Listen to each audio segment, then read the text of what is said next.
Jamell Sirleaf. How we doing, man? Good, dude. I'm good. Dude, it's so good to see you. I was curious what your intro was going to be. Dude, there's no intro here. I tried doing an intro on the first episode, and the retention rate on YouTube immediately dropped. So I'm just trying to get people listening as much as possible. It was like they saw and my fault was I did it in the kitchen, and it was just I was very formal about it too. It's kind of funny to watch back. I was like, hello and welcome to the low point. It was like NPR. I was like, I was yeah. Welcome to 60 Minutes. We are going to talk about Gabe Malika's friendship breakup, which is the first episode, which is very fun. Jamell Sirleaf, yes, you are a star, my friend. I can't speak highly enough about you. You're always out here. He's shaking his head like I'm making stuff up. No, but dude, I remember the first time I saw you. We met at a mic. Yep. I think it was Lower East Side. Lower East Side. It's where they did. Try to get that room too. That's a great room. Yeah. It was really good. And I saw you go on stage, and dude, what's cool and what I love about being your friend is that you're the coolest person in whatever room you go into. So it's always like, dude, it's always like I see you and I'm like, I know him. Like, whatever. Yo, you gotta get let me tell you something, bro. If you listen to this, if you watching this, if you need somebody to say good things about you, bro, get yourself a Matt Pena. Oh, dude, I always try and just start with something nice about the guest, but what's been really nice is it's usually sometimes you really have to think, but with you, dude, it's it's clear, it's right there. And then the other thing I want to say as well is I did a showcase at Rodney's, and the show started slow because I think you were having trouble getting in or something like that. Oh yeah, when I was late. Yeah. And it was by no means your fault. It was traffic was crazy that day. I remember coming in, and it was funny because I remember the producers talking. They're like, all right, I think Jamell's on his way. And I overheard, I was like, oh my God, Jamell's coming?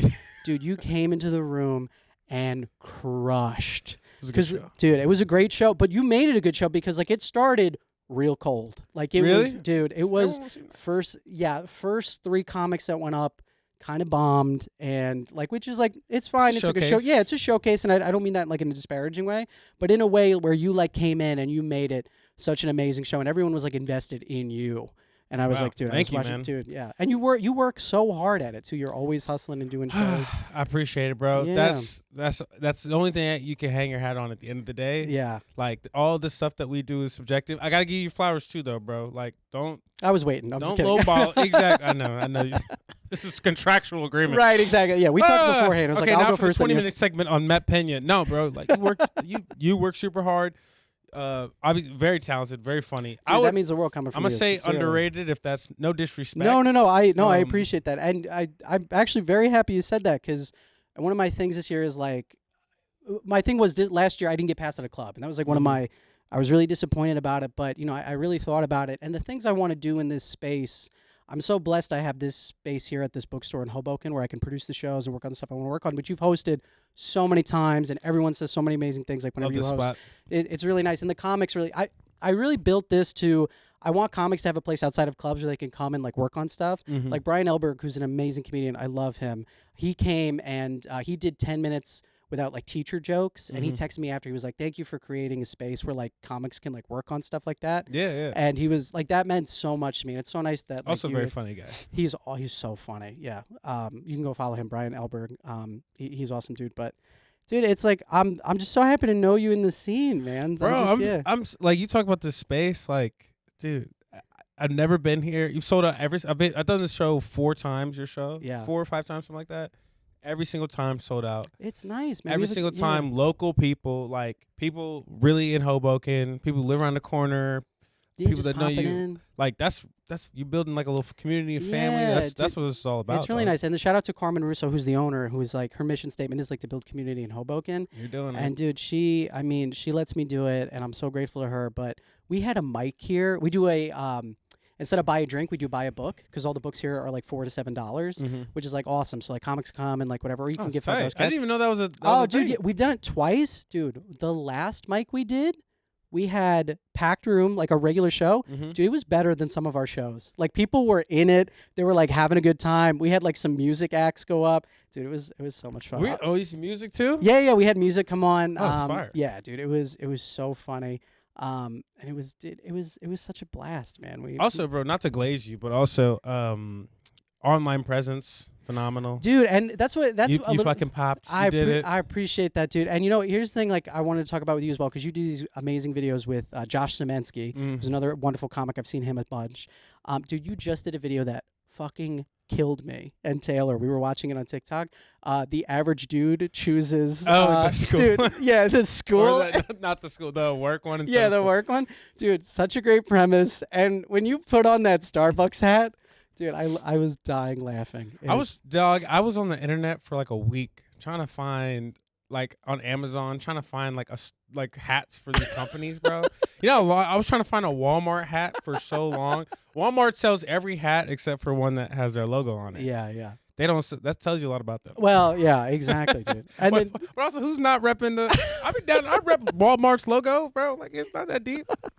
I can't rep Walmart. Dude, that's so funny, man. But dude, you're popping off with the online stuff too. It's going good. So, dude, I'm so curious to hear. And like, again, we can cut out whatever you want, stuff like that. But like, what? You can talk about anything. Oh, you dude, keep everything. I'm so interested, like, just because I think your ceiling is so high. Like, what do you want, like, out of a career? Oh man, that's a good question.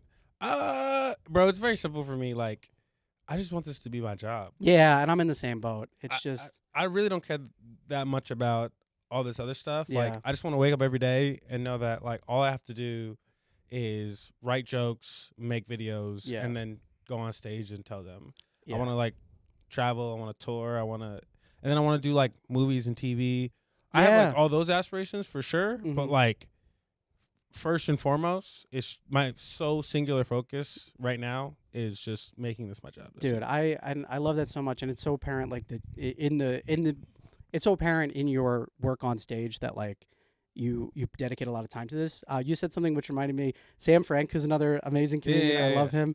He said something I loved, which is he goes, damn, man, I wish I could just do stand-up like without the people, which like, because like it doesn't, because I feel like we're guys, like we don't really care like about the fame portion of it. Like, again, I'm in the same boat. I just want to work. It has always been my goal from day one. I don't care. And I mean, like, if you know me, like, you know me for a long time, actually. No, I think about I've known you for 2 years, something like that. I think at least, yeah. I'm not really gonna hang out. I don't really go to parties like that. Yeah. I don't really do.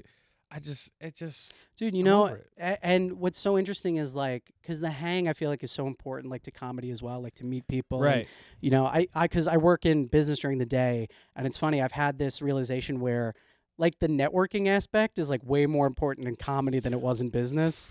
Like it's so much about like, dude, I feel like so cliche and like weird saying this, but it's so true. It's like, it's not really who knows you. It's not who you know, it's who knows you. It's who knows you and what they say about you. Exactly, your reputation and all those other and all that stuff as well. But yeah, man, it's just like it's so important. But to that point about like, because I'm in the same boat too, I really want to go do my shows, and then I want to hang out with my now fiance and my dog. Congratulations. Thank you, man. Dude, it only took him love is freaking possible. 8 minutes to say it. But oh my goodness, bro. First episode as a fiance, dude. Bro, how's it feel? Does it feel different? Dude, you know what's really nice is I said this to Taylor. I wasn't expecting it to feel any different, but like it feels exactly the same, but also super different, which is really like, I know it's like wait.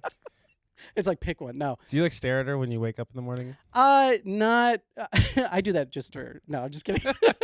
Just when she wakes up. No, I definitely. The family thing is really different because now it's like our families are like, well, because our families haven't met each other, so now they're like really. Well, so my parents have met her mom, and then that's like about it. But it's as far as like she hasn't met like her sister or anything like that.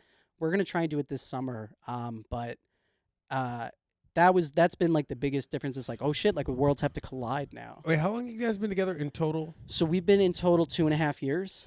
So yeah, it's okay. That's for some reason. See, maybe, man, it feels like you guys have been together for like 10 years. Dude, I was gonna bring this up because you said to me the other night, you were like, "It's about time," and I was like, "Dude, 2.5 years is pretty good." That's what I'm saying, bro. In my mind, I thought you guys were like dating for like a long time, and then it got serious for a little bit. Like you met her 2 years, 2.5 years ago. I met her in person at Pier 13. That's what you got to do when you're 5'6", man. You got to meet these ladies in person. Wait, how'd you? I don't know none of this shit. Oh, dude, you know this story? Oh my god. Yeah. How'd you? Oh, dude, I don't know if you've already talked about this on the pod. I posted a TikTok about it, but I haven't talked about it on the pod. So let's just dive into it. So it was funny because like it's actually I have this group of friends in Hoboken, and we're gonna get back to you because this is your episode, my man. Totally, dude, but this is. I know we're just. Very we're both invested in each other, so we gotta talk about it. But I had this friend group in Hoboken that I actually moved here for from college. And there's this insane story. We're not friends anymore. This trip we went on in Nashville, and someone pulled a knife, and like it was crazy. It was just absolutely nuts. Someone got kicked out of bars, all this other stuff. But because of them, I was in a fight with them that weekend, so I went out with my other friends that I knew in Hoboken, this guy James and this other guy Pants. So we go to Pier 13. Pants. His name is, we call him Pants for short. Just because of his last name, which I don't want to say on the pod, but yeah, it makes sense when you hear the name. Okay. Pantalino, we'll say, or something. Right, something like that. I figured it was something Italian. Yeah, exactly. Olive skin guy, like super Italian. So, but we're out and we see these, like, I see this girl from across the bar, and it's like, like you'll see a girl and like, dude, it's the. Yeah, man. And it's funny because I have this thought, like, I'm like, oh my God, she looks just like, Rory Gilmore from Gilmore Girls? Yeah. And you know what Taylor looks like? She hates when I say that because, like, she thinks she's so ugly. And I'm like, dude, she's not. Like, she's gorgeous. So, but she also gets Sophie Turner from Game of Thrones a lot. Yeah. And then Anna Delvey. I'm not sure if you know her. Yes. That's the one where it's like people are like, oh my God, they're like twins. So I see this girl from across the way and I go to Pants. I'm like, Pants, let's go talk to these girls. All right. I'm like, you come with me. He's like, all right, I got the perfect opener. Okay. So walk over. And I'm like, excuse me, ladies, not to interrupt, but my friend has something he'd like to tell you. And I turn over. Pants is not there. He's 20 yards that way, dude. And I'm like, give me 1 sec. I was like, Pants. And he's like, oh, yeah. So he's like walking on over. He's 20 yards away, dude. There's a solid like 10 or 15 seconds, like just silence. Super awkward. So he comes over, man. And then I was like, oh, Pants, and you want to like tell these like pretty girls like something or whatever? And he goes, oh, yeah. So like, what should two guys say to two beautiful women they see at the bar? That was his opener. Brilliant. Yeah. Pants. You're like, brilliant. Pants is. Dude, damn it, Pants. Oh, man. So that's good. So Taylor's best friend just goes, I don't know. Like, it was like awkward. And then, dude, I went into, and I'm sure you can relate to this as a performer, I went into like host showman mode to save it. Crowd where control. I'm like, yeah, exactly. Yeah. So it's just like this innate where I'm like, I'm trying to like do whatever. I'm trying to crack jokes or whatever about what people wear and stuff like that. And then my buddy comes over with a slice of pizza. He's like, what are you guys talking about? Then it gets normal. So it's like, okay, so like we went over the normal awkwardness and I'm not really getting a vibe from Taylor. So eventually, like after 10, 15 minutes, I tap her on the shoulder. I'm like, hey, it was really nice to meet you, but I'm going to go and just like go home or whatever. And she put her hand on my shoulder and she goes, you're leaving? And I was like, I'm not going anywhere. I'm staying right here. Yeah, I never meant to leave. I was like, I was always here. I would order something else. Yeah, exactly. I was like, do you want a drink or something? Dude, so we spent the whole night together and then, we've been together ever since. It's not funny. We like to say we texted every day since, which is true, unless we were obviously together. And then, dude, she lived right around the block from me in Hoboken, which is crazy. And we still fucking complained about the commute. That was the most privileged thing I think I've ever done. Where I was like, oh, I gotta go to her place again.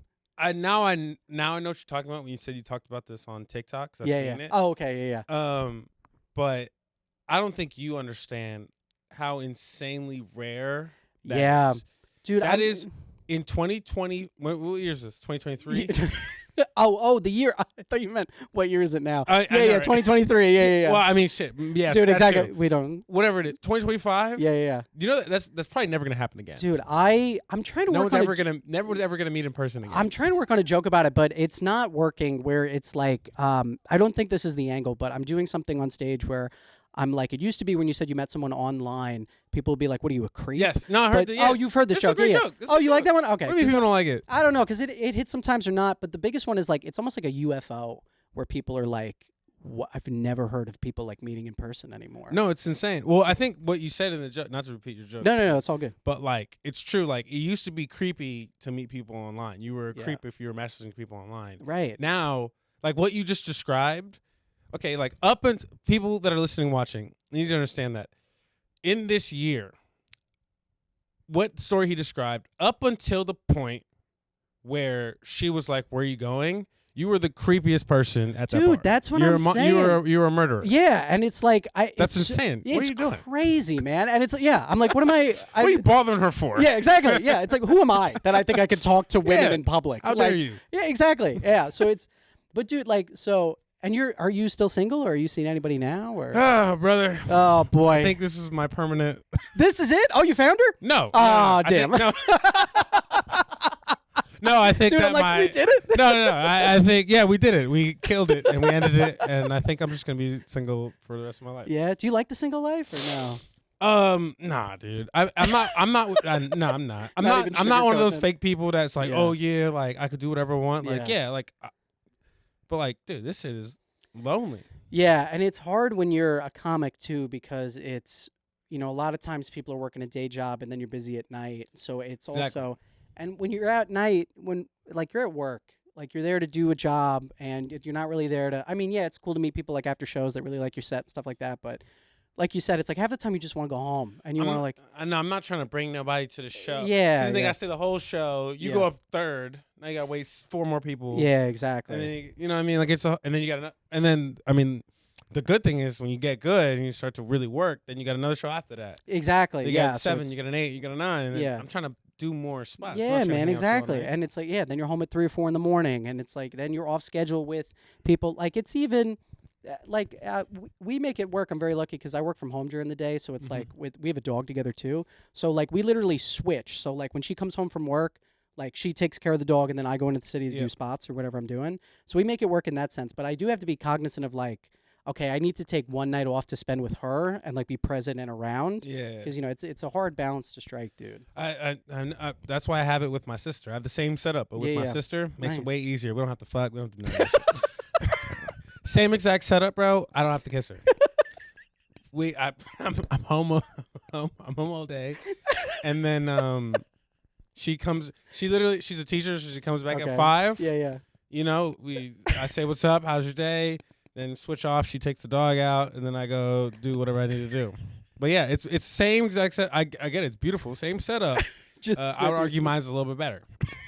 It's more familiar. Actually, no, that's not true because I actually like it would be nice to kiss somebody on the way out. You're like, it would be nice to be loved. It would be nice to be loved, bro. It's I mean, like it's just like for example, like I'm having fun, man. Like I'm at the studio all day shooting stuff, and then I'm doing stand up at night. I'm here with my boy. We're doing podcasts. I get to do all this fun stuff. Yeah. Like, deep down, like I'm thinking about Sunday. Sunday, I have nothing going on. Yeah. Dude, you can always hang out here, man.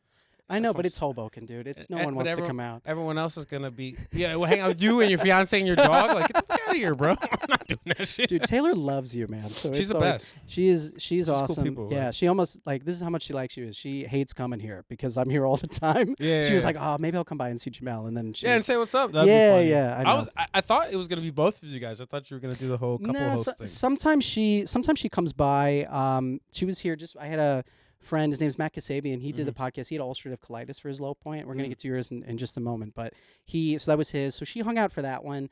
After that, it's like it's nice because like we're in a relationship. Like when we were first going out, she was like, "Oh, I'll come to an 11 p.m. mic at Tuesday at Eastville Comedy Club." Yeah. And like now she's like, dude, which she was the only girl in the room, and that was an interesting. I don't know how you guys. I don't know how you guys did that. The people like you who grinded doing comedy. And then dating, got girlfriends and stuff, and they got to go to, oh my God, they got to go to the Bringer shows. You got to buy their tickets. You got to drop $40 a Bringer and drinks and stuff. Dude, it's nice because Bringer, for me, it's always -1 because I can just bring her. That's honestly why I'm with her. We got to worry about 4 people. Oh, you bring her 6 people? More like 5. Excuse Couldn't be me, man. Damn, that sounds tough. I got a guaranteed. So I feel you, though. I used to have a roommate, and like that was how I made it. When I first started, I was living with this dude, bro. I paid him to come. I made him come to every single you thing. got it. That's always so funny because it's like it's so embarrassing to ask people to come to a comedy show that you're doing. It's the worst, man. You feel so guilty, and it's like I'm sure you're like me, where it's like I'm very blessed. I have friends that would want to come. Yeah. But a lot of times, like I'll be like, "There's free tickets," but I'll pay for them like on the side. But dude, I also feel bad too because like. It gets kind of expensive now with some of the shows that people come to. It's like, It's a good, and that's why I take this so seriously sometimes. Like, even though we do shows where we don't, we're not up for it, we're not feeling it, or it doesn't look, the vibe's not what we want. Like, bro, these are like $45, $50 nights for some people. Exactly. Like, in this economy, my God, I'm not going to see none of y'all. I hope none of my friends try to make it in anything. Get a job. I'm not coming to your concerts, your bringer shows, bro. Don't skate. I am done. No, unless you are live streaming on Twitch or something, will not be there. The most I would do is like, oh, my homie wants to be a pro skateboarder. Yeah, the park is free. I know that. Go watch the buddy. Hey, that's the 360. Yeah, like I'm not doing none of this shit. I gotta pay for. You're only staying for one trip. Yeah, I'm only going home. Yeah, exactly. I don't know who these other guys are, and I don't know what's good. I'm not a skateboarder. So I don't know if you want to. What am I going to watch? 18-year-olds go down a half pipe? I can't. Yeah, no. It's got to be like, I hope, like ice skating. That's cool in the winter. Any of my homies who listen or watch this, bro, do not try and make it in anything, because I will not support you, bro. It's too expensive. You're like, by the way, I'm doing a bringer next Tuesday. I know, right? You guys can come. Oh my gosh, I did. I got really lucky when I was first doing this stuff, because how long you been doing it now? I think it'll be 4 years in like October. Nice. Okay, very cool. Yeah, like 3.5 years, something like that. I would say 3 years, like actually taking serious. Yeah, I'm in the same boat. Yeah. But like in the beginning, everyone was so excited, and so I never invited people to mics or anything like that. All of my plays were like audition shows. Yeah, which is smart. So exactly, yeah. I was like, okay, we're doing the industry room. Like, that's the only show I'm telling anybody out for the next 2 months. Exactly. West Side audition. All right, so every bringer I did, I had like 20 people. I had like 15 people. Dude, that's the way to do it, man. And what's funny is going back to the Rodney showcase that I did, because that was an audition show. I was so thankful that you were in the room, because that was the first time I performed in front of my family. Oh, yeah, that's right, because I met your mom. Yeah, dude. Oh, you did? I did, yeah. And your auntie. She's cool. Yeah. Oh, dude. She's awesome. Dude, you actually, I don't even know if you remember this, but you did a show here, you hosted, and my mom was in the audience. You asked my mom if she watched porn. I did. And I was like, Mom, please just don't answer the question. And she was like, I can't answer that. And I was like, I've never been more grateful. I remember. I remember. It's actually sitting right there. Dude, yes. Yeah. And you're like, oh. I was like, I can't be in the room for this. To be fair, I don't think I knew that was your mom. No. Yeah, you definitely didn't know. Yeah, you weren't like, you're Matt's mom? What's your porn category? Well, no, if I knew it was your mom, I would ask totally different. I'd be like, listen, which of these 4 black porn stars have you seen in the last 30 days? It would have been way more specific. You're like, I brought some diagrams. You tell me which of these is working. Guys, we have an expert in the audience. Man, could you please stand up, please? Dread. Guys, we have the photographer from the famous Big Black Dick meme. It would have been way worse. You kidding me? That's so funny. No, I mean, yeah, that was dope. I mean, I thought, again, like, dude, you're very talented. You're a very good writer. And what you're doing on social, bro, you see it works, right? Yeah, I mean, the nice thing is, like, with social media now, and one of the, like, dude, I say this like as someone, I just use it as a joke writing exercise. I was like, I'm just going to try and write a joke once a day, throw it out there. And then that way, like when I go to write stand-up as well, I at least have a joke journal where I can be like, okay, at least I can start with this idea and like maybe work something out of it. Dude, I'm always so happy when I see other comedians post, because it's so cringe to put yourself out there like that. But you can really, I just think it's so important that everyone has some sort of social media presence now. Yeah. Like, I hear so many stories of bookers and things like that being like, or casting directors and stuff like that being like, okay, how many Instagram followers that you have, how many TikToks, like whatever. No, for sure. And not that it inherently matters as like your value as a person, but it's one of those things where it's just like, that's one of the things, like, if you want opportunity, it helps for sure. Like, I've already started an email list, dude, and it's like, I have people in like Portland, Oregon, Canada, like things like that, people that, that are just like, I have their emails and I can be like, eventually I'd love to tour like the solo shows I'm doing. So, that's the eventual goal, but just to be able to do stuff like that. But that's why I love that I'm seeing you like do stuff online, man. Oh, bro. I mean, one video can change your life, bro. Yeah, like, man. I don't care. Like, I don't care. I post whatever I want. Dude, I want. no, and I love that, and that's the mentality you should have. And I'm still like working through it because the bombs hurt. The bombs. Like on the internet? Yeah. Oh no. Yeah. Why do those hurt? Those I don't care about that. Oh well, no. It's like no, and this is interesting because it's like for me, it's like I'm like, oh my god, like.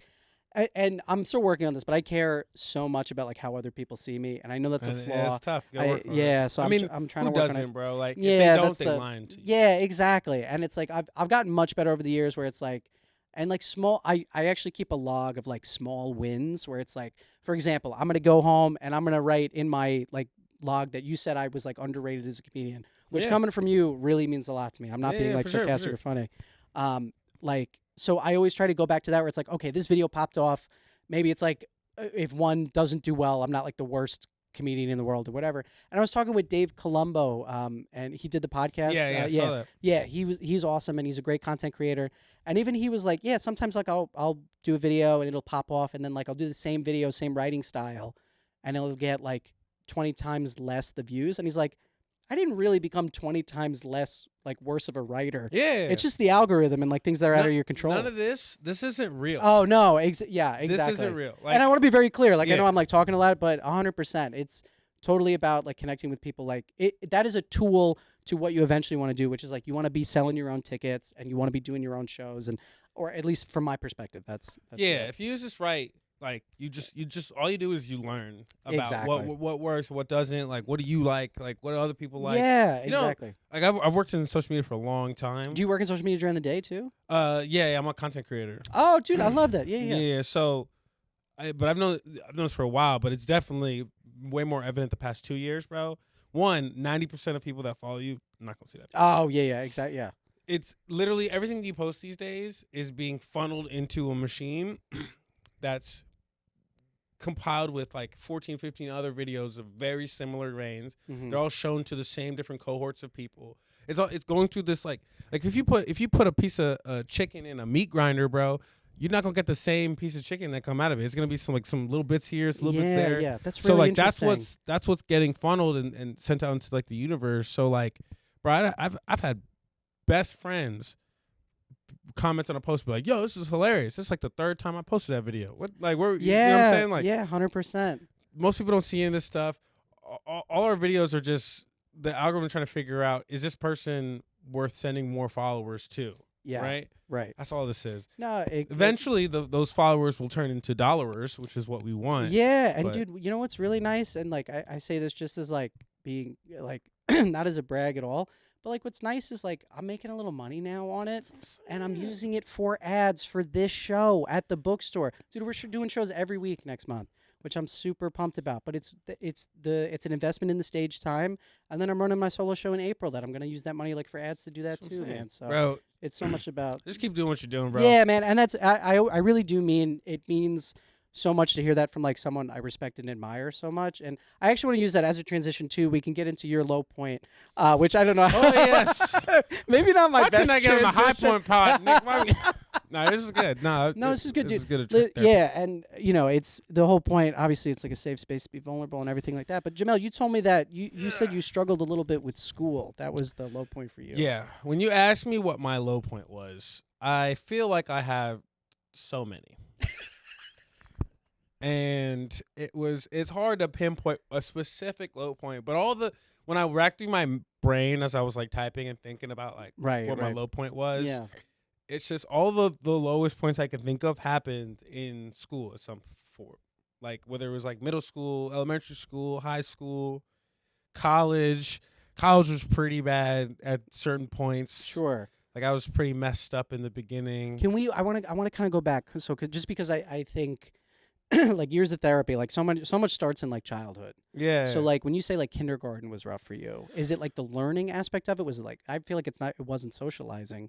It was. Was it socializing? Yeah. Wow. I was like really. I mean, I'm a smart kid, so like I know how to do things. You know what I mean? I went to college and all this stuff. I always had problems with other people or teachers, especially teachers. I always had every school I've ever been to, every grade I've ever been in. I've had a parent-teacher conference. Mom has to come in. Dad has to come in. I've always had a problem with I don't think it might be like an authority thing. That's what I was gonna ask. I've never been arrested really. Like never had a problem with cops or judges or lawyers. It was always like something with teachers.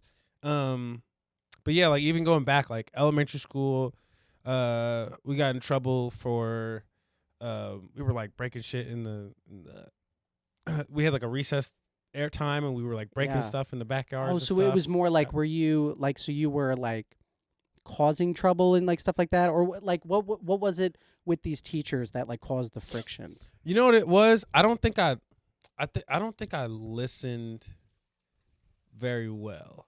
I wasn't good at. I didn't. It's not that I didn't. Maybe I didn't respect them.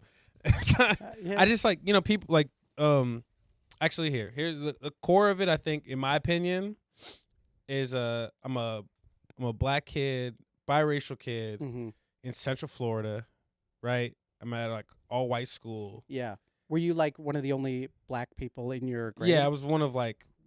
It was maybe like one or two people. Okay. In the whole school. Gotcha. Like in the elementary school, I went to a private elementary school, and like for some reason there was always friction with the teacher. I would do things that like other kids would do, you know what I mean? But like they would get away with it. But it was a big problem when Jamell said it, not his issue. Right. You know what I mean? So I think that was like a big core of it. And when you're smart and black, that's a big problem.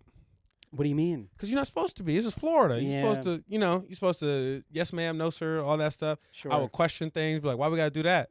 And then you get in trouble. Now everyone's, you know what I mean? Right. And then on top of the fact of, like, I feel like the implicit bias makes it, like, even worse. For sure. And they probably didn't even know that. They don't even realize it. But they're like, they're like, why is this kid talking back to me? I would talk, that's really what it was. I would talk back to teachers a lot. Were you trying, is there a play, and I only ask this because you're a comedian, was there a part of you that was like trying to put on a show for your classmates and get like attention in that sense? Yeah. And I feel like, yeah. Do you remember any big laughs you got in class? Oh man, I was the best. Dude, I wish I had class with you. I feel like I feel like you murder a classroom. Oh dude, all kind of, man. I remember we got suspended because I flashed a bunch of students. There was like an inside joke when we were in like elementary school about our butts. And I just, and I just went for it. You just like pulled your pants down in the middle of class? Yeah, bro. And then I bet it mom had to come pick me up, and she was like, I was going to take you to see Spider-Man. Oh, no. She definitely wasn't going to do that shit. She just wanted to make me feel worse. She was like, see, now you can't wait to see Tobey Maguire. Yeah. And I love, so it's like Spider-Man 2 is coming out. Those Spider-Mans were so like pivotal and like, because we're both 29. Yeah. So like those movies, man. So my grandma took me later. Though, all right, so that's good. Dude, when I'm anything but ordinary playing in the credits. Do you remember that song? Oh, it's so good. Oh, it's just. The whole, I mean, they don't make him like that no more, bro. No, they don't. And you know what was so good? That was like the perfect, he's the best superhero because it was the best, it was the most well done about the idea of like taking an outsider and like him being special, right? Yeah. Which I feel like just as like comedians again, like you immediately connect with. For sure, yeah. So but it's so good. It's like, I'm getting like too deep into it. But no, bro. I could talk about anything Marvel for like hours. Are you a big Marvel guy? Big Marvel, big Star Wars, Harry Potter. Oh, okay. Harry Potter. Game of Thrones. Yeah. Game of Thrones is great too. Dude, what's your take on the new? And we're gonna get back, I promise. But what's your take on the new Star Wars movies as a lifelong fan? All right. The sequels, as you would call them, yeah, in like canon, 7 through 9. I'm not a big fan. Yeah, me neither. The power scaling is off. Yeah. You rate us Force lightning now? No hatred? Canonically, it doesn't make any sense. It took Palpatine years to get lightning with love. Nice Dooku try. couldn't do Force lightning. Rey could do Force lightning on accident. Trying to reach for something. Get the fuck out of my face. Yeah, like the Force healing. Where was that when Anakin was fried up? Yeah, literally. Yeah. What? Yeah. When old boy was cooking on barbecuing in Mustafar, he couldnn't Force heal his limbs back.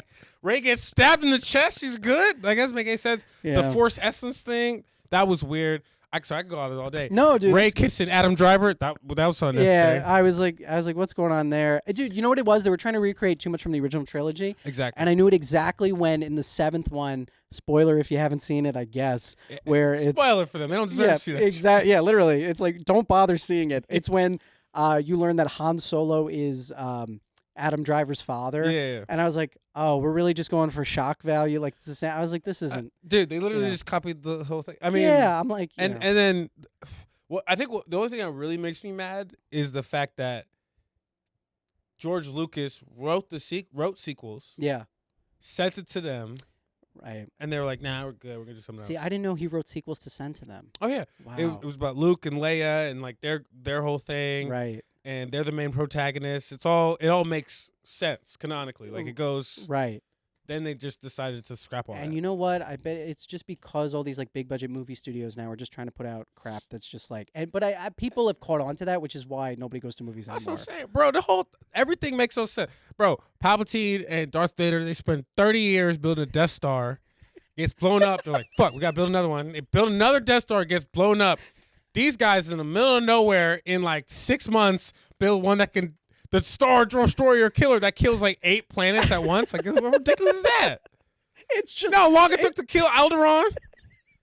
And then these guys, bro, it makes me so mad. It's so funny too because it's like, how do we beat building a planet? It's like more planets. Wait, we destroyed a planet. What if we did 6 planets? Hold on now.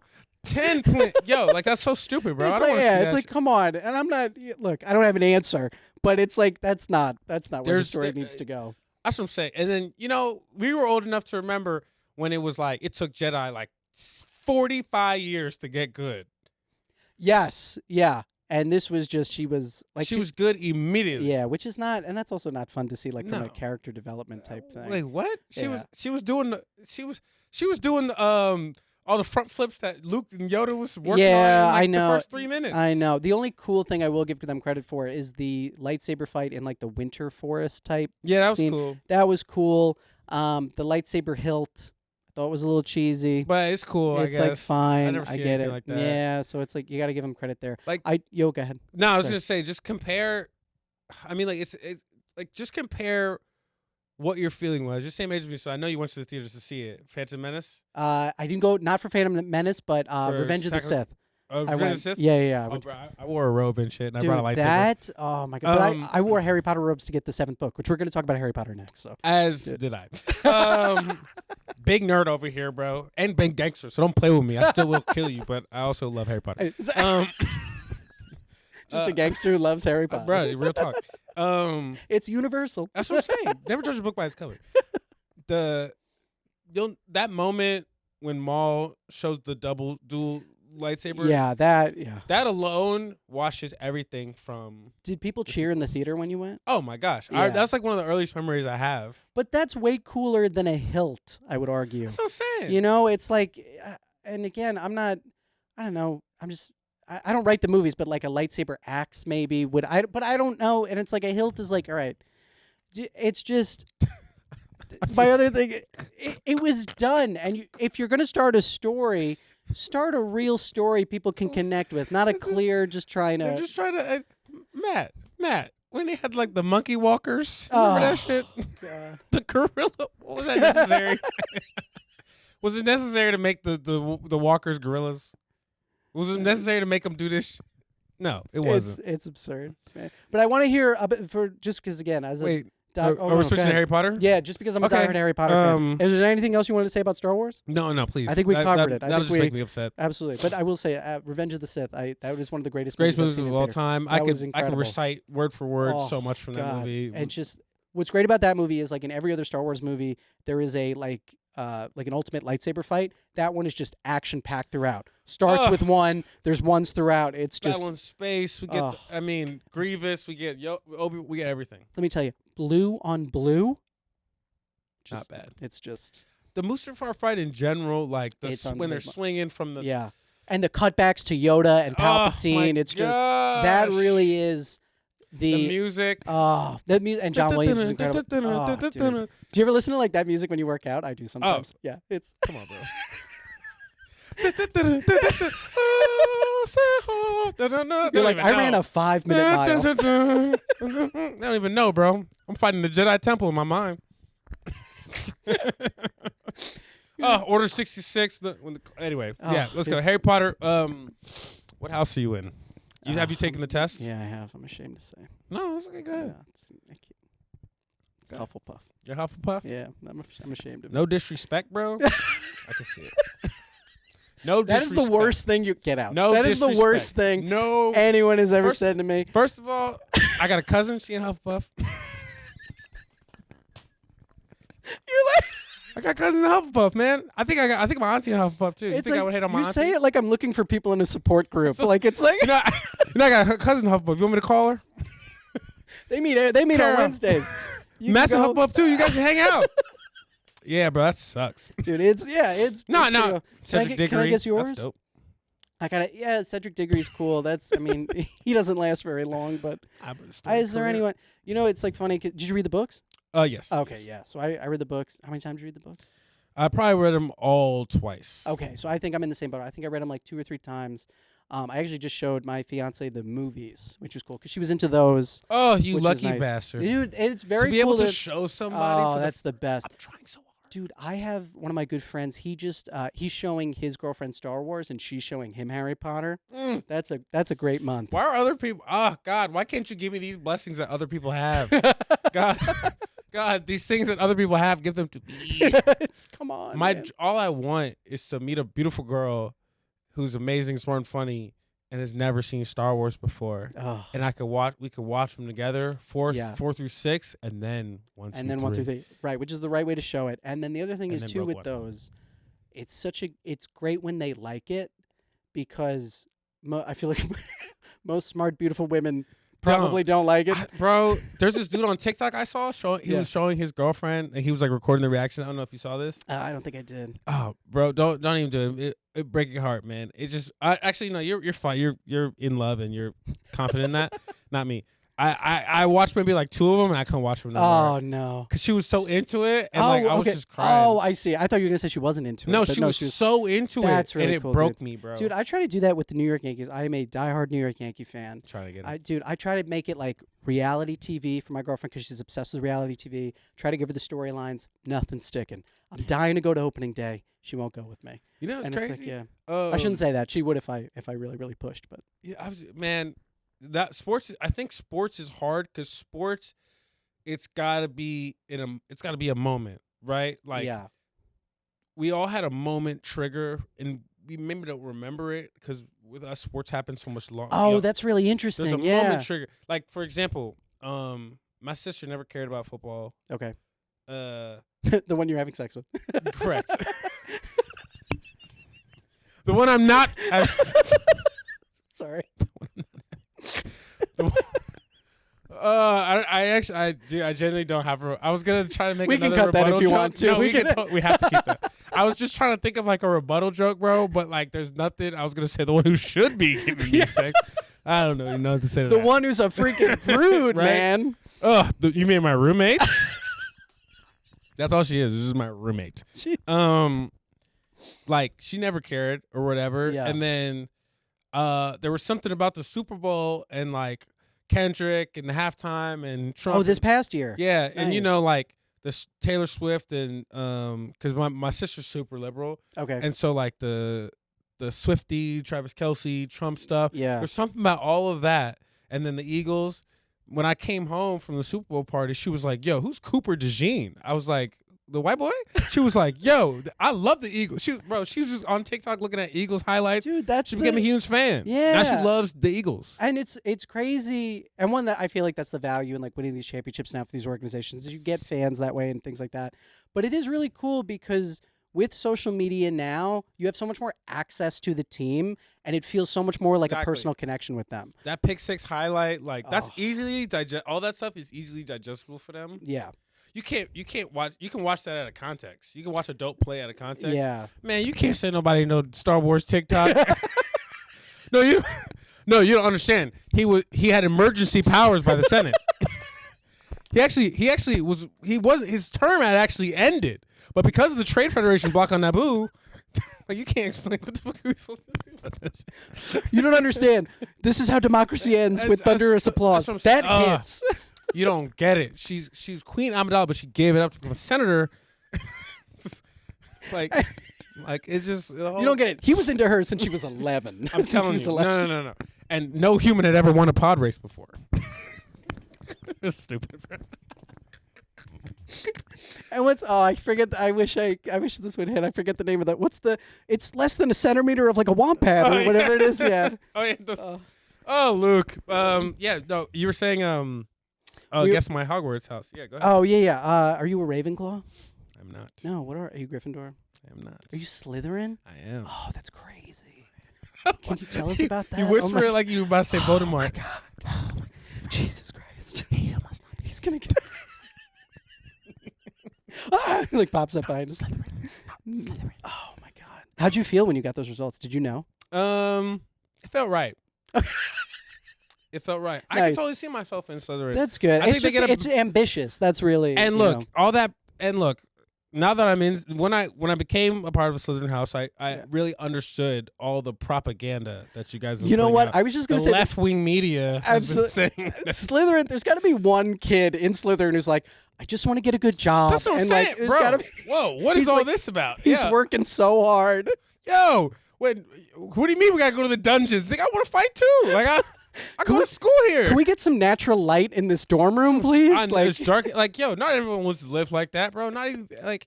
I mean, I think there's a lot of propaganda around Slytherin. They made 7 books just where we're always the bad guys. I know. People forget Merlin was in Slytherin. I did forget that. Where would we be without Merlin? We would. You know, no one wants to ask those type of questions. Huh? Where would we be without Merlin? We would have none of them stuff, none of them stones, King Arthur, none of that shit. Okay? There's good people in Slughorn. Slytherin. He's Severus Snape, arguably the greatest hero. That's a good one. In Harry Potter. That is a good one. That is. You know what I mean? Yeah. I want to. That's about it. But I'm sure the Merlin one is big. That one is Merlin's huge. It's like Dumbledore. Where would he be without Merlin? That's what I'm saying. The road he paved. Ask yourselves that. It's like the George Washington of the Harry Potter universe, man.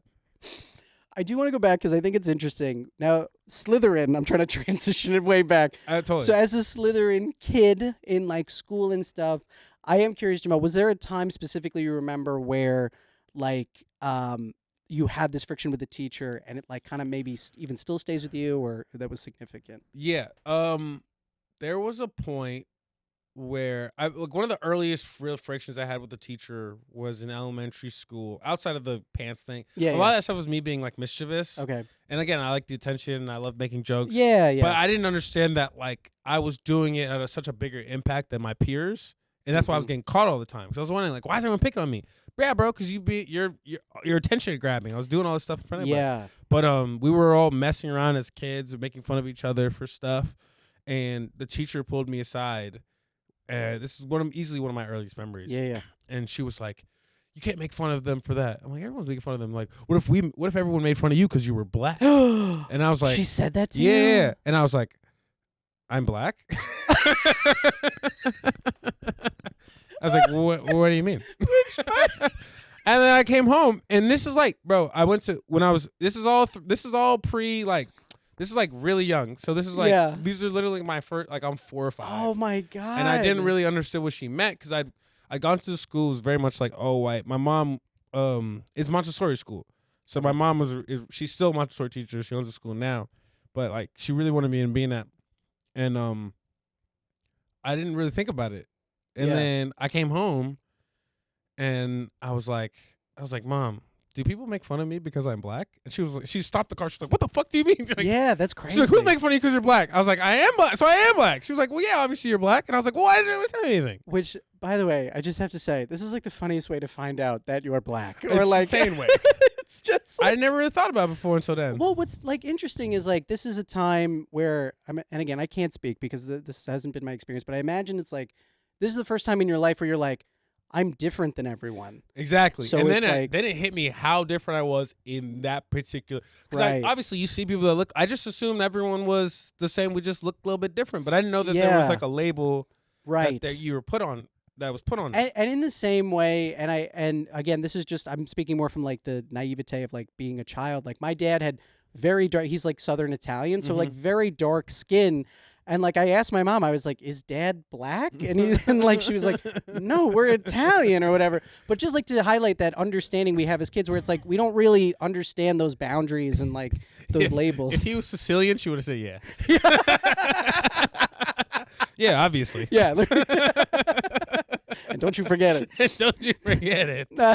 With the hand. Yeah, so I mean, it was like that. I can't believe that teacher. Well, I guess I can believe it because of the time, but like such an insane early thing. 2000s in Florida, Yeah. bro. That was a very normal question to her. Sure, but my dad came down. My dad gets involved in a serious problem, and it was like a whole thing. I remember it being like a whole thing, like having to sit down and her being like, "Which I didn't mean to like bring that up," and I was like, well, whatever. How did that make you feel? Like, I don't think I can remember my feelings afterwards. If anything, I was just kind of like way more self-aware.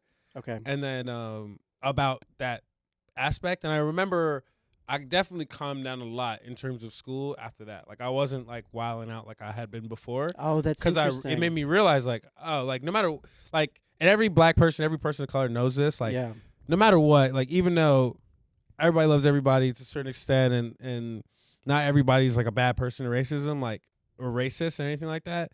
Like you always have to remember that like for most parts of the world, you are a little bit different. So you can't just like move how everybody else is moving. Right. You know, you can't just do what you know your white friends are doing or what your Hispanic friends are doing or Asian friends are doing. You can't just do whatever they do because the grown-ups and stuff like that, they're not gonna see it that way. And I imagine too.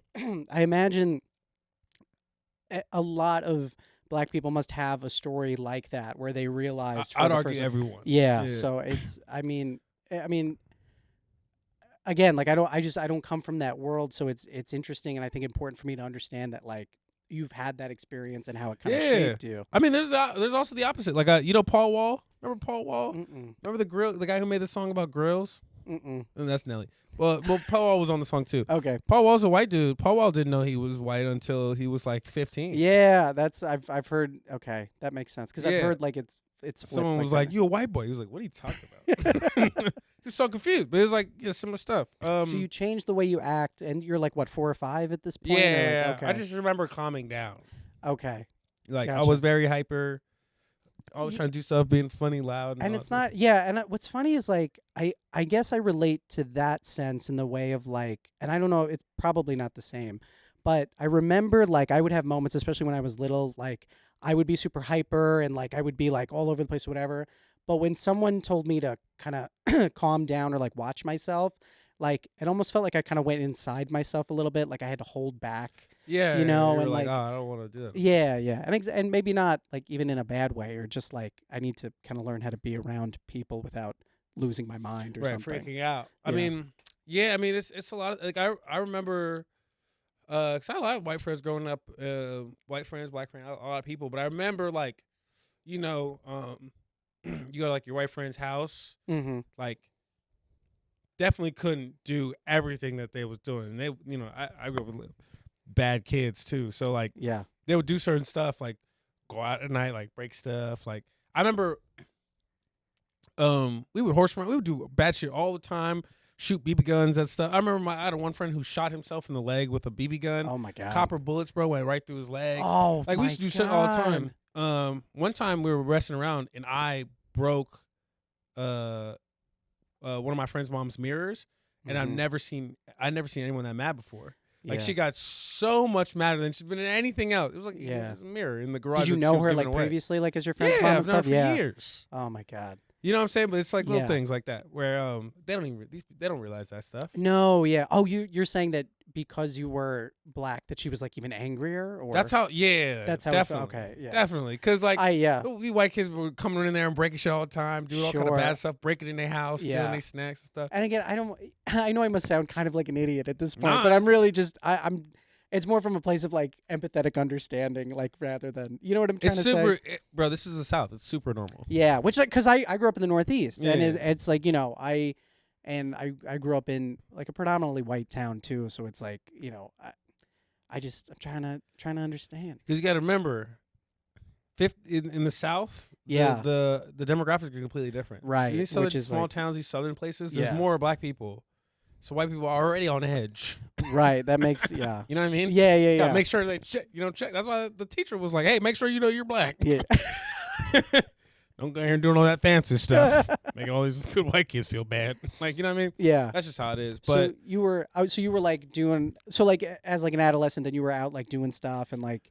Yeah, I was definitely like I was super outgoing. Yeah. And that's what always got me in trouble. Like another low point. Like I remember, bro, middle school, I probably got suspended or like in school detention, maybe like once every couple months, bro. It was bad. Wow. Like, and it was always for just saying something in class, talking back to a teacher. Yeah. I remember one time, like as a joke, the principal told me to do something. This is like she like friends with my mom. I thought it was cool. Yeah. And I was like, she told me to do something. I was like, nah, I'm not gonna do that. She wrote me up immediately. I was like, God dang, I was just playing around. I couldn't even explain myself. Yeah, like, yeah. Gotta go to detention for 3 weeks. I got into fights a lot. I used to get into fights all the time. You got into fights? Oh all my the God. time. I used to get and into I say fights. this too, and I'm sure it's apparent to everyone listening. Like I was very by the book. Never got suspended. Never got detention. I was. What'd you say? That's a great kid. Oh no. Well, you know what it was? I was so terrified of my parents that I was like, I can't, because and I'm working on this in the solo show. My dad, he quoted Machiavelli as like his parenting style. He was like, it's better to be feared than loved. I was like, that was in the 1500s. I think we've evolved. That's terrifying. They had guillotines back then. Oh my Why God. would you say that? Yeah, I was like, oh my God. So it was like that kind of household. So I was just like out of like, I was obedient out of like necessity to be like, to feel safe. So like, but you would get into fights and stuff. Oh yeah, I got into fights all the time. Oh my God. Got suspended for a week for a fight. Were you angry? As you think? Is that like, was that there, or was it just like? No, you always just gotta like. I always had to prove myself. I'm a mixed race person in a small southern town, bro. My grandma was, who she was at the time. Like, I didn't fit in to everybody else, and so and where I come from, like, if you don't stand up for yourself, bro, they gonna mess with you forever. Yeah, which is anybody said anything to me, but this goes. I mean, everybody who grew up around me knows it. Like, right, it's more. It's the same. It's for everybody. Like, yeah. somebody say something to you, bro, you gotta go handle that. Gotcha. Or else it never gonna stop. Right. Exactly. Yeah. So it was more just like standing up for yourself and like putting. Yeah, for sure. Like somebody making fun of my science fair project. I remember in like 6th grade. What was the project? I grew like the crystals and shit. Oh wait, I know what you're talking about. Yeah. Oh, it's a good project, man. I loved it. Yeah, it's good. He was making fun of me like the whole class, and then as soon as class got ended, I was sitting on it like, all right, everyone's laughing at me. Like, all right, cool.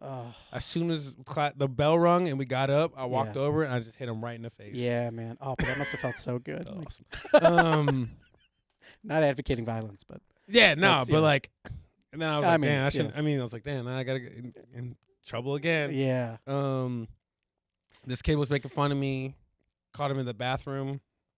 And just laid it. Yeah. And I'm curious too, because again, like, coming from the complete opposite end of the spectrum here. Yeah. In terms of like standing up, because I'm someone, I tend to go like inside. I would like never get into fights with people, like just because out of fear and stuff like that. Do you think like that gave you a sense of like self-confidence that you could like stand up for yourself like that? Definitely. That's good. I was in karate, man, so I knew. Oh, you were in karate? Are you black belt? Yeah, I was a taekwondo black belt. Oh, nice. As I got older, for sure. Like I started to realize, like, and then when I started playing football, you realize those things too. Because what position were you? I played like linebacker. Oh, nice. Okay. Defensive end on JV. You know what I mean? Like I was kind of a bigger dude though. I was way bigger than this. Gotcha. I used to just lift all day. But like started playing sports, get more confidence, and I realized like, okay, like I can, whatever. I started hanging around better friends and stuff like that. I was definitely in the wrong crowds earlier on. You think so? Yeah. Yeah. It wasn't until I got to high school that I started to hang out with like people. Was that like consciously, or did you just sort of like know yourself a little better and like you floated more to? No, just bro. I went to middle school in like the hood, bro. Like, oh wow. Okay. It's just like, I'm from a small town, bro. Like, okay. Small town. Volusia County is the poorest county in the country. Almost. I didn't even know. Wow. Poor town, poor county. It's not going on. Our middle school's in the hood, bro. We knew, hella kids that died when we was in there. A lot of gun violence, like all that shit. So like my best friend, Mahil, he's his family's from Bangladesh. He's a immigrant, bro. He good in the hood, bro. Like we was down there for my high school reunion, bro. he was so uncomfortable when we first got to this bar for the after stuff. Yeah. And we were there for like an hour, and he was like, "All right, man, let's get out of here." And then all the black people showed up late, and we stayed for another 3 hours, bro, because we know everybody. You know what I mean? Yeah. He know everybody. It's just, yeah, it wasn't. And then I did. My mom put me in the IB program in high school. What's IB? Is that like the college level? Yeah. Okay. So my whole friend group changed. So then I was with all these kids that were going to college and stuff, and then also I always tried to prove myself because when I was in 4th grade, you know, my grandma became president of Liberia and stuff. I didn't know that. Oh, you didn't know that? Oh my God. Yeah. Really? Yeah. Wait, your grandmother was the president of Liberia? Mm-hmm. I did not know that. Yeah. Oh my God. Yeah. So that's wait. So like that's in 4th crazy. grade, wow. I like went to Liberia for a month and a half, 2 months. Okay. And then I was doing all this traveling and stuff with her and meeting all these people. And so I would go to the White House and come back to, you know, DeLand, Florida, and bring like all this stuff, and people would be like, mostly I think, and that's why I always had problems with teachers, because I think like, dude, I came from this other world.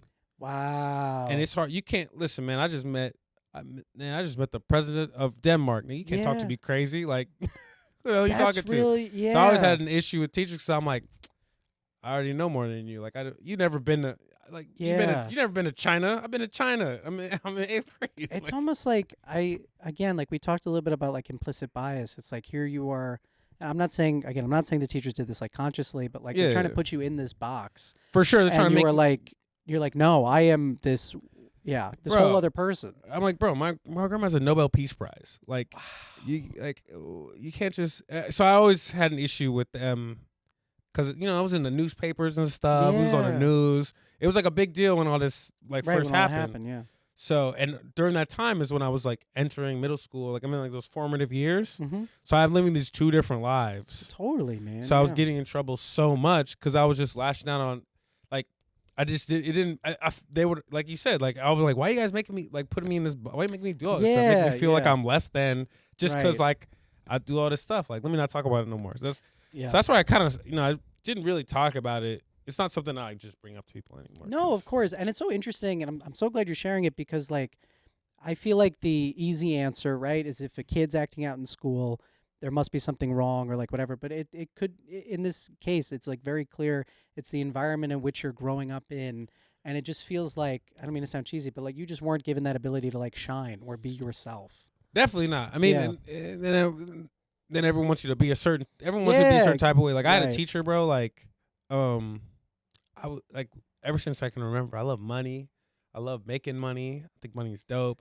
Cool. I love entertainment. I was making video. I was in video class in high school, and my guidance counselor / history teacher was this like super liberal lady from like Boston or something like that.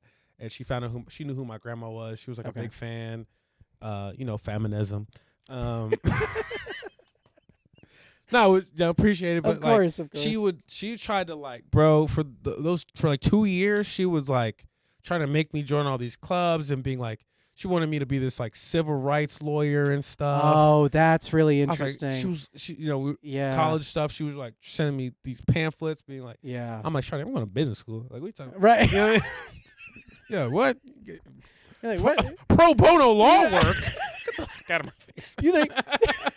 You think I'm working for free? Like, You're what? nuts. I was like, what? The prison system? I'm not getting in there. Public defender? You got me that lady. You know how much these investment bankers are making on Wall Street? You're nuts, bro. Like, what are you talking about, bro? I was like, you know how much I'm making off this candy business I got going on right now? I was selling, like, I would get my mom to take me to Sam's Club, bro, and I would get, like, the box of, like, all these candies. Yeah. And you know when, like, the clubs sell the world's finest chocolate or whatever? Yeah. I would sell my shit on the side, which is, like, the regular, like, Snickers and stuff like that. That's so funny. Like bread. So you always had that entrepreneurial spirit to you as well. Yeah. Sold a lot of things, man. Yeah. Man, I sold a lot of things. Not a lot of money. Dude, I love that this liberal teacher. You're like, dude, I am just trying to make it. That's in my mind. And then me and my friends talk about this a lot because I got this like core friend group from you know, DeLand, who I grew up with. Shout out to them. And we all made it. Like they're all doctors now. They're very like cool. med school lawyers, Nice. stuff like that.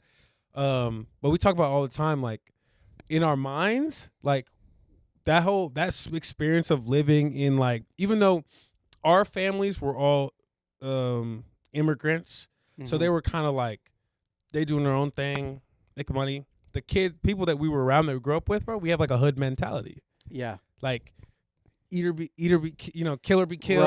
Right. Gotta get this paper. We gotta get out of here. Like we gotta, we have a hustler's mentality because that's like where we're from. Like none of this other stuff. I never cared about none of this other stuff. Yeah, you know what I mean? Like I'm not one of the Obamas, bro. No. I'm from D-Land. Yeah, Florida. no, of course, but like, dude. no, dude, it makes perfect sense. And what a great mentality to have in the stand-up world, like to bring it back to like comedy, where it's just like you need to.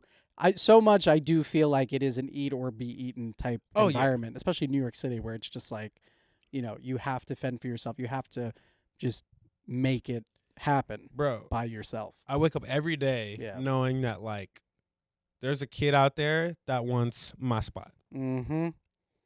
And you're looking at him. No, I'm just kidding. No. yeah, you're right. But like, bro, like right now, dude, there's a kid that's he's gonna watch this podcast and be like, I'm gonna make a podcast and make it better. Dude, yeah. You know what I mean? So we gotta, dude, 100%. So we have to always be. But dude, 100%. But I do think I think the beauty in it is that you have to remember there's, especially now, being authentically yourself, I think, is like so important. Which is why I really enjoy the fact that like you come on the podcast and like you talk about all this stuff just to be. Oh yeah. Yeah, man. To kind of bring it, full circle. We usually, how are we doing on time? We're doing good. Not to say, are you in a rush? Do you have to get out of here or anything? No, not really. I just, I live far away as hell. No, bro, I know. So we can. I was trying to say, okay. No. So you want to do the lowest point? Can we do that? Yeah. And then we'll do like usually we end on like how to be better. Yeah. We can do the lowest point. Let's see. High school, because I was in that program and I was in sports, I didn't get as much trouble. Mm-hmm. I still got like. There was like a point where like I still had issues with teachers always. Like there was this one teacher, I was about to say her name because but I didn't already got on her online for like a bunch of other things. Oh really? Oh jeez. Oh yeah, bro. There was like this whole. She was like real concerned. You want to talk about Florida, bro? She was like, she was a history teacher. Yeah. This is how I got in trouble. We had a test, and one of the questions was like, it was like a write-out question. It was like, what was one of the main reasons for the Civil War, and I put slavery, and I got it wrong. What? The correct answer was states' rights. Get the fuck out of here! Are you kidding me? I swear to God. And so we had a problem. Understandably so. And then that's crazy. Yeah, and I think I was talking in class. What if I was like, yeah, what's wrong with that? That'd be hilarious. That actually would be so funny. I mean, like, that's like, obviously, it's states' rights. The states' rights to own slaves. Like, obviously. Leave it up to them. But that's not. But you see what I'm. That was her. Yeah, that whole, was like. Yeah. And then she had this like weird infatuation with Robert E. Lee. It was all weird, bro. Yeah. And so much too is like I bet like in your dealings with her, she's like she has to make a point to herself, which makes it like 10 times worse for you. Exactly. Yeah. So me and her always got in trouble at many conferences with her, and then this one teacher like damn, bro, I did not think that breaking this down would make it seem like I grew up in this super racist ass city, but like damn, because the other teacher, bro, like senior skip day, everyone cuts. I was like the only one who got rid up. That what? And I wrote her this. Wait, by the same teacher? Yeah, by the Civil War teacher. No, different teacher. Oh, different teacher. Everyone skipped 5th period. Yeah, math. Come back to school. That poor math teacher. Why'd they choose my class? She was off. Oh man, I hope she did. Anyway, yeah, she wrote me up, man. I had another teacher who told me I would never get into college. It's like a whole thing, bro. All I can say. That's why when you asked me what are my low points, I was like, it all happened in school, bro. Well, I mean, like. We talk. So what's interesting is like so many times people come on this podcast, and it always comes, I find, to like the formative years of your life, and especially like in high school and stuff like that, where it's these times where you really don't know who you are as a person that kind of shape you. But what I and correct me if I'm wrong, what I'm hearing and what I'm very happy to hear is you went through all this, and through all this you're still like, no, I know who I am. I'm confident enough where this isn't going to shake me. and that, you know, obviously you like still went to college and like you did all the stuff that you want to be doing. You're doing all the things that you're doing now. I like, do you attribute that like kind of eat or be eat mentality to that got you through it? Definitely. Yeah. Definitely, bro. Like there was no, like nobody cares about none of this stuff. Like as you can see, like I had every opportunity to do these amazing things, right? Mm-hmm. Bro, like my grandma was traveling around the world. Like I met Obama, bro. Like I know George Bush like that, son. Oh my God. Like, but none of that. I was siloed from all of that from my day to day because I was just another kid that lived in D-land, bro. Like regular high school kid, whatever. It's a small town. There's nothing else going on. This is all most of this is super pre-social media too. So of course, like, you know what I mean? Like which so is like nuts to say. I know, right? So the only thing I knew was like, man, I got to figure out how to get through today. Like I don't worry about what everybody else doing. Was your like when you got exposed to that other world, was your grandma like a big proponent for you? Was she a role model? Oh yeah, obviously. I mean, it's an insane story. You could do. I don't know, and I don't know anything about it. We'll spend too much time. It's such a long story. I'll look it up. Yeah, you can look that up, bro. Insane story life, but like she was always just kind of like, but she made it a point, honestly, bro. Like when you really around her, like she was just grandma. Like my whole family was like that. We still like that. We're a very tight knit group of people, because we've been through so much. Yeah. And we don't really let a whole lot of outside stuff impact what we're doing. So like, you know, when I'm with grandma, everything else around it looks dope because there's like all this stuff going on. Right, you got Secret Service. She come to the house for stuff. That's why I was acting crazy my last year at high school.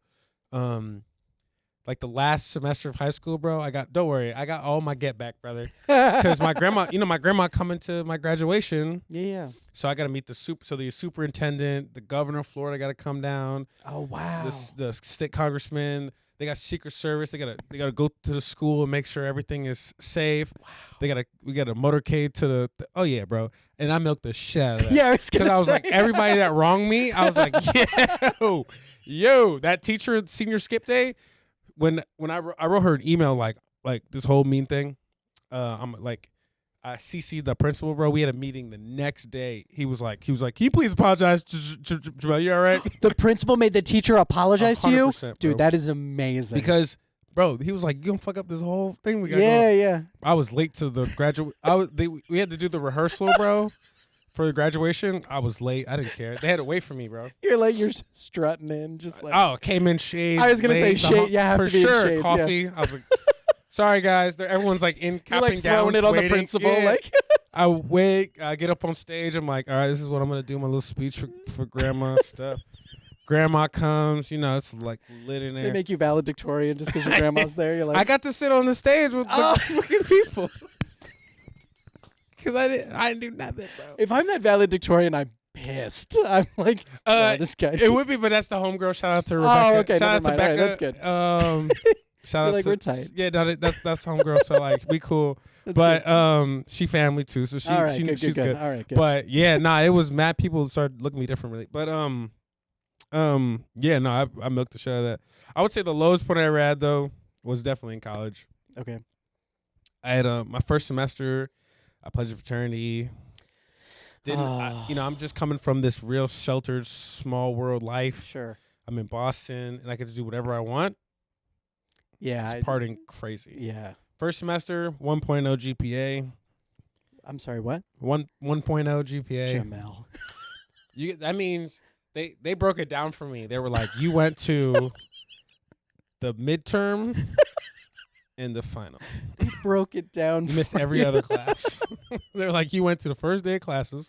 You're like, but how did I do on the came final? To the midterm and the final. They're like, we're surprised you got a D in something. Like, how the hell did you get a D in econ? Guess everything. Didn't know shit, bro. I was partying during that time. So then the next, I'm on academic probation. They're bugging out. Yeah. My pops is pissed, and I'm like, all right, I'm gonna work really hard. Okay. I have this opportunity. Like, all right, bro, you screw around, like, lock in. You're embarrassing your family. You know what I mean? Like, oh, wow, better than that. like, yeah, they my grandma on the stuff, you know what I'm saying? Like, you know how that goes. Yeah. So I'm like, so I locked in. I'm going to the library every day. I'm working crazy hard. I go to this class for the first time ever. I'm there every single time. I'm participating in discussions. I'm doing all this stuff. Look at you! Wow, I'm doing all this stuff. I love it. Final write a paper. I think it's great. Like, I actually feel good about it. I said it to my mom. My mom just would be sure. My godmom is a professor at Stetson University. So I said it to her. She's like, she teaches the same subject as like English. Okay. She's like, oh yeah, this is great. This is perfect. This is good. She's like, yeah, damn proud of you, man. I'm like, oh, thank you. I turn in. I got a D. Why? The teacher didn't like because of everything I did the last semester. Yeah. That teacher was not trying to let me get my grades up. So they were holding that previous semester against you. Because they knew that that was what I needed. Yeah. Oh my God. I remember sitting. I was in there. We got all the grades on computer. I got up, and this is how you know. Like, I have another side. That's how I survived all them years in D-Land. Yeah, I got another side to me, bro. Because when I get mad, it just turns. Yeah. I get up. I walk to her classroom. She's not there. I go to her office. She's not there. Mm-hmm. I fuck it up. I destroy the. Oh my God. Break his shit. Yeah. I write. Take a big nope. And I put CUNT and I stick it on her monitor. Oh my God. And I just left, and I was like, I got this system left. And then you're like, man, that's a good day's work. The craziest thing is, this is how you know. See, this is how. So the craziest thing is that that's the last day of school, or whatever. Mm-hmm. Go home to Florida, chilling. Get an email from the school. They're like, hey, this teacher's accusing you of. This is Title IX. She accused me of sexual assault. Oh my God! Crazy. Wait, that's insane. Insane. But that's not what happened. Because the oh, so gotcha, because of the word choice. Gotcha. Exactly. Wow. So I'm like, what? They're like, did you do that? And they have no cameras in there, so they have no proof. I was just gonna ask, for the cameras. Yeah. So I'm like, why are you saying that? Like, I was like, why are you saying it's me? They're like, well, she mentioned you specifically as a primary suspect. I'm like, oh, well, why would she say that? I was like, it's because I've been mistreated this entire. You know what I'm saying? Like, yeah. So they got nothing on me, bro. I'm Nino Brown at first. I was like, I was like, I don't know what you're talking about. Okay. My girl got an alibi. She calling the school like, yeah, he was with me at lunch. Like, I'm chilling, bro. Nice. I'm in a fraternity, bro. You know, the brothers got me. Like, what? Him? He was doing volunteer work. Best guy in the world. They're doing because they have no proof, so they really can't do nothing. Yeah. But they keep hitting me up. Okay. Keep emailing me, bro. They're like, listen, like, she is forcing. You could tell, like, the school is kind of like, they're calling me like, bro, she is forcing this issue. She wants to get you. She wants you to go to jail. Like, she is so pissed at you right now. Yeah. I'm like, well, why would she be pissed at me? I didn't do it. But like, they're on me, bro. They're like, we're literally hiring a forensics person to come in and match the handwriting of the note to your handwriting. Oh my God. And get a lawyer like, do you really want to go through with this, bro? Yeah. You know what I mean? Yeah. And I sat there for a while, and I was like, I'll think about it. And then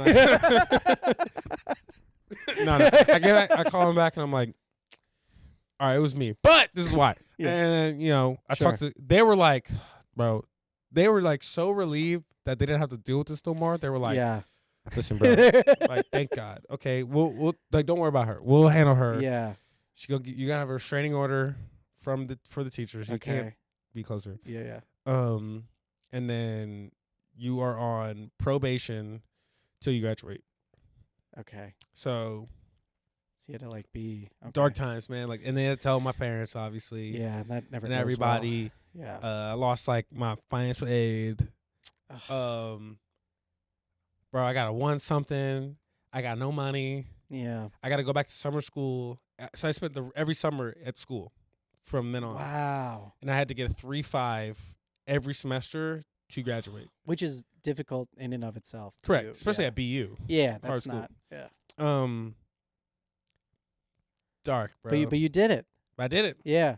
Dark, but like, because like my options were dropout. Yeah. okay, I drop out, but like, who gonna take me after that freaking court case I just had? You know what I mean? I can't transfer nowhere because they're gonna be like, right, it's on your record and type shit. Yeah. So I had to just thug it. Well, I think it's incredible that like you were able to get that. I want to be cognizant of time because I know you got to get out of here, but I do. What's interesting to me, like just being someone that's like listened to you, is like it almost feels like that's the culminating thing of from kindergarten on to everything we've talked about, of just constantly being undermined by these teachers and educators that you've had, where it ends in this, and you still come out on top, where you say, you know, you have this obviously low point of going on academic probation, but you still beat it and you graduated. Yep. And you, I mean, it's sad to me. I mean, I'm just like reacting. It's sad to me that like you had to go through this experience with almost every teacher that you had. Yeah, man. And you know what I think about is like, bro, think about all the kids across the country that go through stuff like that don't have the support system I had. Yeah. So I can't even really complain. Like, bro, that's why do you think a lot of these kids drop out of school and like get in trouble with all these bad stuff? Like, it's hard, bro. I don't blame these teachers, bro. Florida ranks 50 out of 50 in public education funding. Like, these teachers making $15,000 a year. I'd be mean as shit too. Yeah, no, and that's the other thing too. Is just like it's just not valued at all. Like So like, the whole everything needs to change. It's nobody's fault really. If anything, like looking back, like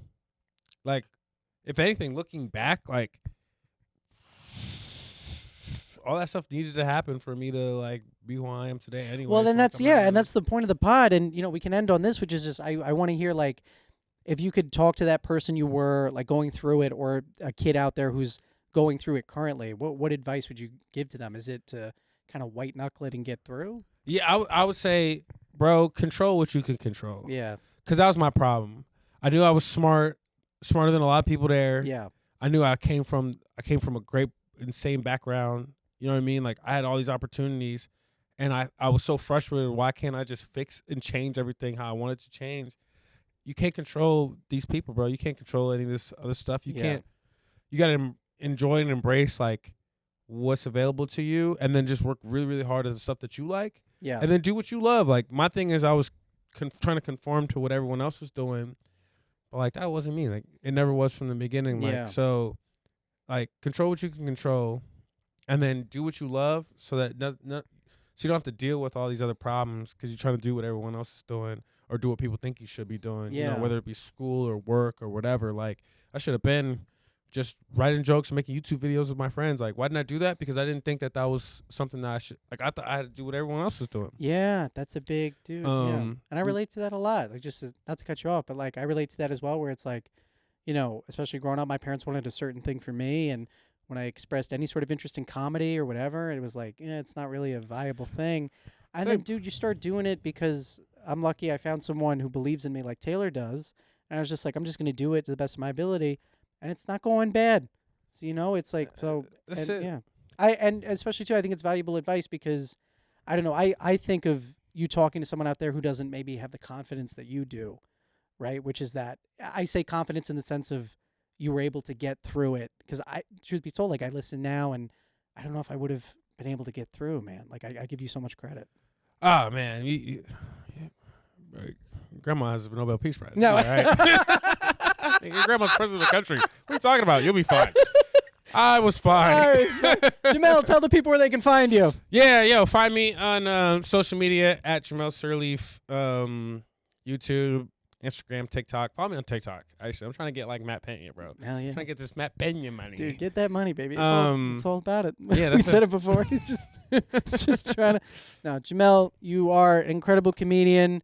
I can't wait. My favorite thing about this episode is I can't wait to look back in about 5 years or so and just say I was lucky enough to have you on the pod when you make it huge. I can't wait 5 years from now to be like, yo, I was on that pod, right? Oh, that's very sweet. You don't believe? No, I swear to God. Look it up. What do you mean it's not there? Wait, he took it down? What? Matt. Hello? Change his number. I'm going back to the bookstore. I'm going to find him there. I can't. You write cunt on the window. I'm still working on myself. Oh, I love it. Jamell, thank you so much for doing the podcast, man. You're the best. Follow him on social media. And here's to hoping we left you a little bit higher. All right. Oh, I like that tag. Oh, bro. You like it, dude? Oh, shit.